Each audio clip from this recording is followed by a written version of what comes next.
mais je ne l'ai pas encore lu puisque ça vient de nous être offert. Nous allons conserver tout cela bien précieusement. Ça va figurer aux archives et des anciens combattants et de la mairie, ce qu'il a vécu et ce qu'il a écrit. Indochine, le 18 août 1947. Et il n'y a pas que ce jour-là, d'après ce que j'ai vu. Donc il est important que nous nous souvenions, il est important que ces guerres qui nous semblent lointaines soient incarnées, c'est vos familles, donc c'est nos concitoyens, et c'est vrai que nous devons en parler, nous souvenir et avoir la fierté de ce qu'ils ont fait pour nous. Je vais laisser la parole à notre collègue.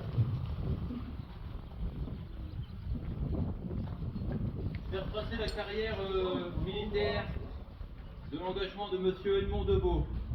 Edmond était né le 16 octobre 1926 à Étreins. Il a d'abord été agent auxiliaire à la SNCF. Il décide de monter à Lille un jour pour contracter un engagement de 3 ans le 28 août 1945. Il est alors dirigé sur la citadelle de Lille, puis recevoir son instruction militaire de base, puis il est affecté au 110e régiment d'infanterie, au 1er bataillon, le 31 décembre 1946. Il sert dans les troupes d'occupation en Allemagne jusqu'au 9 janvier 1947. Il y a reçu une solide formation d'infirmier au sein de la compagnie hors camp du régiment. C'est avec le 1er bataillon de marche du 110e régiment d'infanterie, dont la devise est « Qui s'y frotte s'y pique », qu'Edmond embarque à Toulon le 10 janvier 1947. À l'arrière du bateau Île-de-France, Edmond regarde ce jour-là la terre de France qui s'éloigne de sa vue.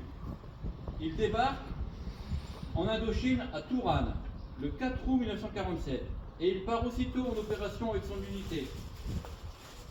Il a connu les combats et la misère de ses camarades blessés grièvement. Edmond en a secouru des dizaines, et il encaisse ces situations avec courage, malgré son jeune âge sur le champ de bataille. Décoré de la médaille coloniale avec agrafe Extrême-Orient, cité dans l'ordre numéro 501 du 5 novembre 1947, il est alors muté à la compagnie de base de Tourane le 13 septembre 1948 à la 5e compagnie du 21e régiment d'infanterie coloniale. Revenu en métropole, il travaille aussitôt et intègre au bar et fait des parpaings après ses journées chez lui au Petit Ramouzy. Brave et courageux, Edmond nous a quittés le 31 octobre 2008 à 82 ans à Fourmies. La citation d'Edmond, c'est ordre de la division numéro 501, 1er bataillon de marche du 110e régiment d'infanterie. Très belle unité qui, activement formée en Allemagne, a su, grâce à l'enthousiasme de tous, devenir un bataillon cohérent, discipliné et animé d'un très grand réel esprit de corps. Constamment engagé depuis son débarquement, a pris une part imminente dans l'œuvre de pacification entreprise au Centre-Annam, et particulièrement dans le secteur de Hué.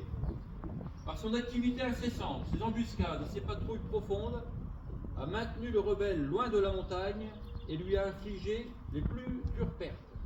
Près de 1000 tués dénombrés, 2500 prisonniers, 18 armes automatiques et 190 fusils récupérés ou détruits. A payé un lourd tribut à l'Indochine en moins de 9 mois de campagne. 4 officiers, 13 sous-officiers et 58 caporaux et soldats tués et blessés, témoignant ainsi, jusque sur terre lointaine, des légendaires traditions de courage et de ténacité des hommes du Nord et du glorieux régiment de Dunkerque. Croix de guerre des TOE avec au fanion du bataillon. Maintenant, nous